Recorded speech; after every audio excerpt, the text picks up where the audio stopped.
welcome to Time for Health. I'm your host, Rachel Fall. We're very glad you joined us. Every time we get together, we learn about a different health topic, something that might help you or somebody you know and love. Today we are talking about imaging, radiology, x-ray. It's been called, the department itself or the services have been called a lot of different things over the years. I have Robin Lemley with us. You are our director of imaging. Is that the right? That's correct. Most Yep. current term. Okay. Yeah, imaging services kind of encompasses everything. Yes, thank you for having me. Yeah, I've been at the hospital for almost 20 years, and I think the little sign used to say X-ray, and then it said radiology, and I think now it says imaging. So yeah, we got this. So the reason we're talking about imaging and all the tests that people can have, I'm speaking from a little bit of experience here lately, but doctors tell patients you need to have this test or that test, and sometimes it can be a little nerve-wracking for people.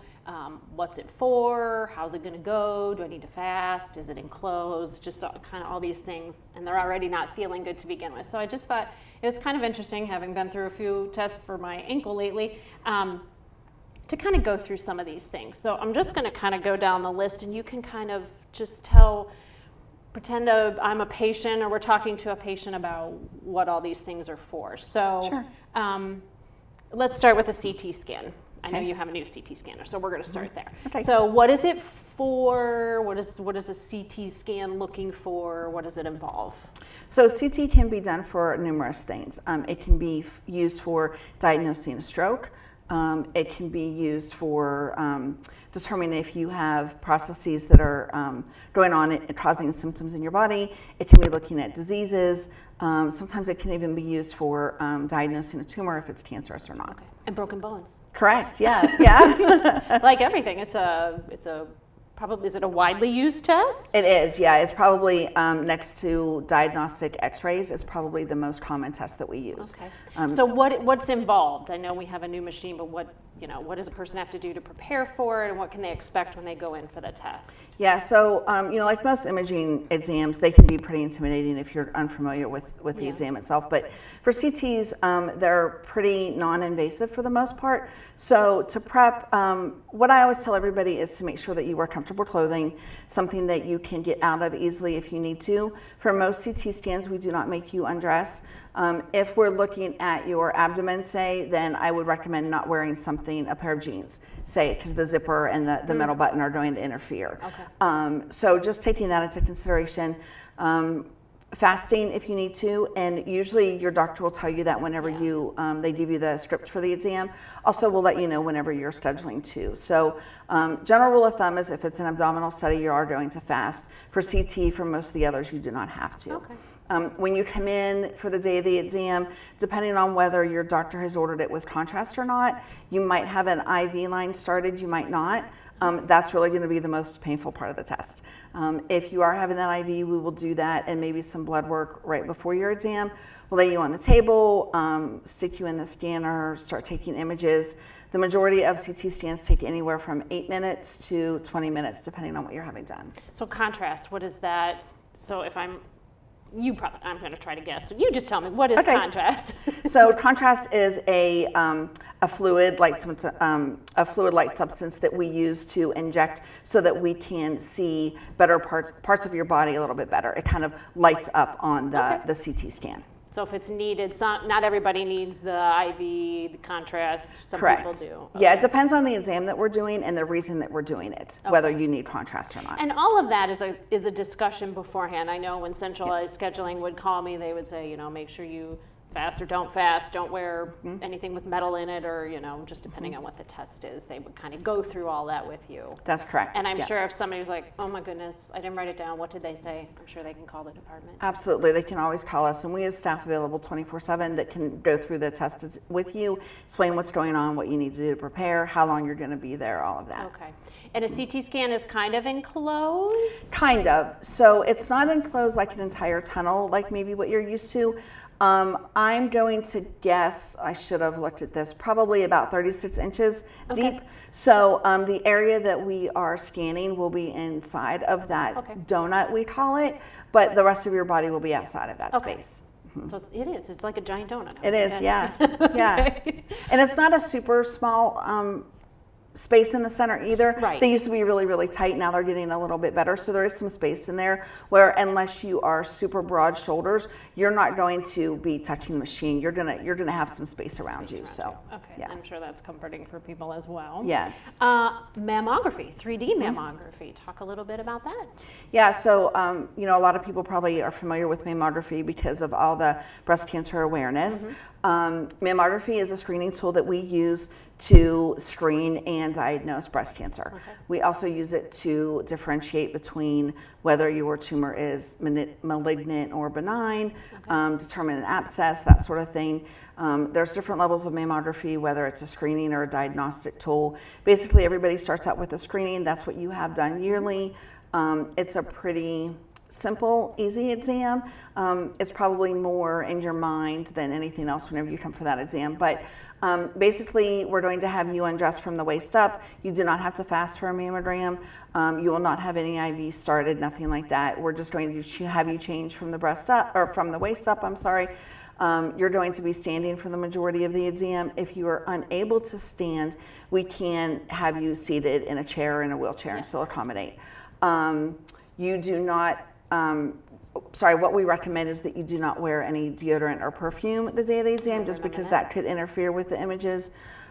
We take a series of 4 to 5 different views of your breast in between the paddles of the mammography machine, review them with a doctor, and then you're done. So typical screening mammography takes about 15 minutes. Okay. And a lot of it is, I mean, there's some discomfort involved, of course, but I feel like like the whole reason we're doing this, a lot of people, you kind of build it up in your mind. So I feel like hearing about it here, or knowing that you can call and talk to somebody to kind of ease those fears a little bit helps. Yeah, and just to explain, that pain comes from, you know, we're compressing the paddles of the machine to get your breast as flat out as we can, so that we can see all the different layers and levels of that breast, and it's easier to see. So, you know, there's a limit. We don't compress any harder than we have to, but the more that we compress, the better images we're going to get, and that makes it less likely that you have to come back for more images. Okay.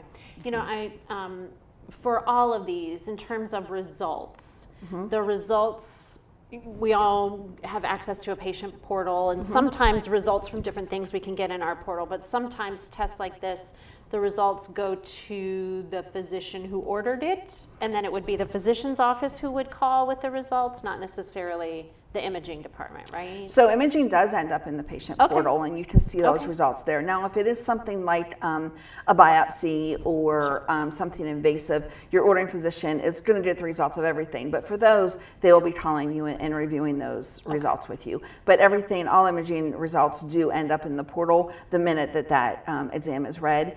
And our radiologists typically read all studies within 48 to 72 hours. Okay.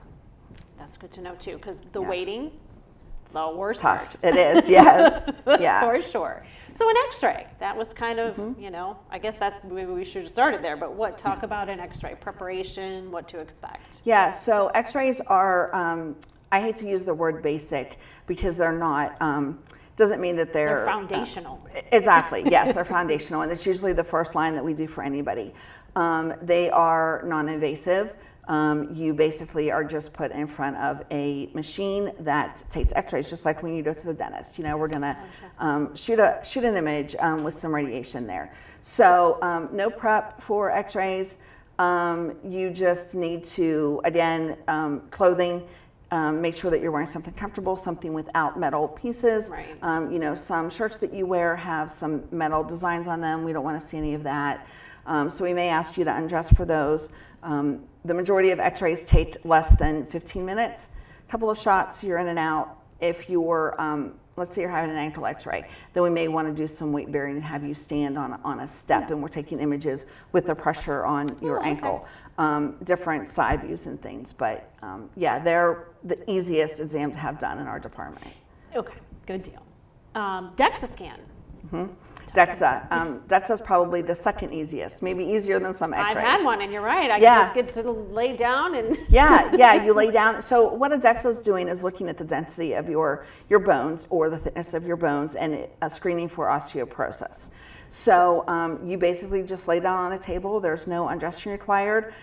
We measure the density of your bones in a couple of areas. Usually we're looking at your vertebrae in your back, your hip, sometimes your forearm.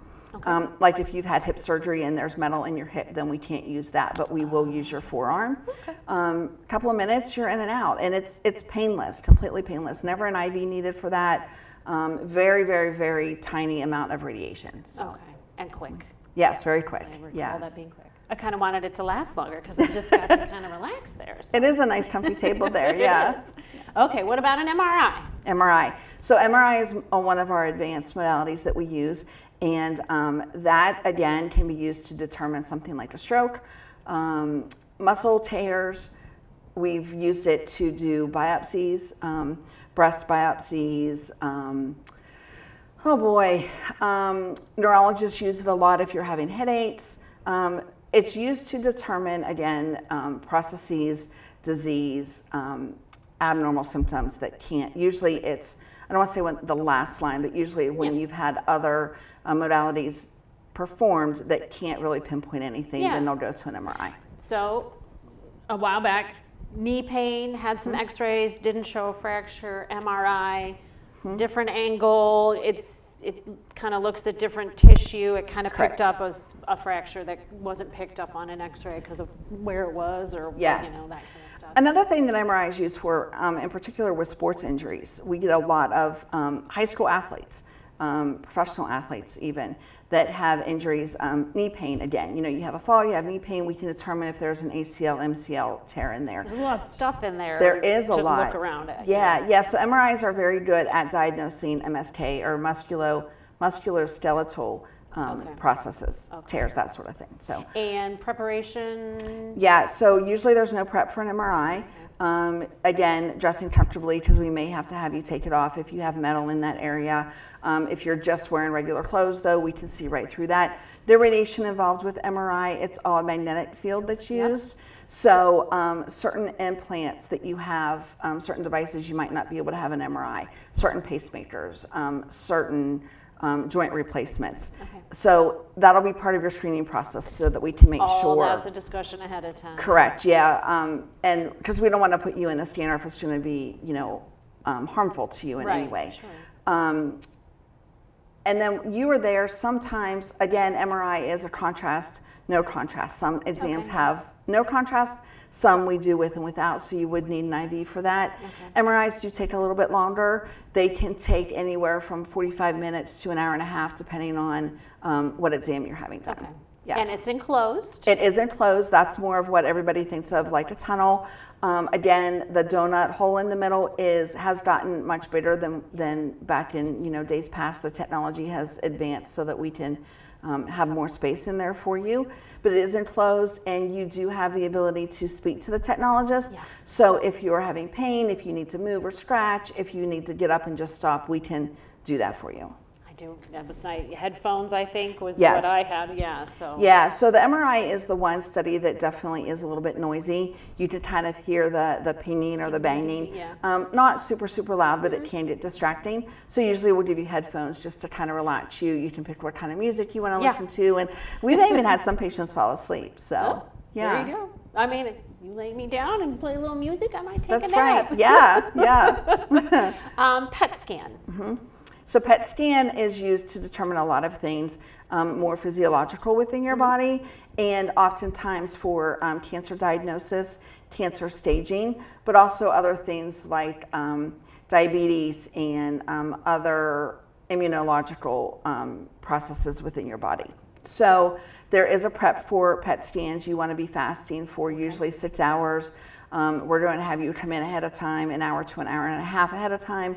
You're going to get injected with a radionuclide that's going to circulate throughout your body and go to those processes that we want to see. During that time, we're going to have you in a space where you can rest and relax, usually a dark, quiet room, and then we will scan you, and those images can take anywhere from 30 minutes to an hour, depending on what we're looking at again. Sometimes we'll do a whole body, head to toe. Sometimes we're looking at a specific focused area. So all of these things, we're kind of running low on time, but all of these things that's why the professionals do it. It's not I who determines what tests I have. They know what to order, and a lot of times I feel like for insurance purposes, you have to kind of start with this test, and if that doesn't show anything, then you need to maybe move to a different test or something like that. But the preparation is discussed, with the patient ahead of time. Results you can either see in the portal, or the ordering physician will get that information to you. You're there to make it easy for people, right? Absolutely, yeah. Yeah, they can call us anytime, either in the main department or central scheduling, and we can answer any questions, get them scheduled, help them prepare, take away their fear. Our staff are great in our department. They're very compassionate and patient with the patients. So our job is just to make sure that we can get the best images for you so that you have the best test results and make it comfortable for you. So we don't want to be intimidating. Right. And they're not. They do a great job. I can speak from experience on most of these. So Good. Thanks for being here. Good. Sure. Thank you. All right. Learned a little bit about all the tests that might get ordered for you from the imaging perspective, and preparation, what to expect, results, all that kind of stuff. So just a little something to make your healthcare experience a little less nerve-wracking, I guess. So take the information for yourself, share it with those you know and love, and until we meet again, I encourage you to make time for health.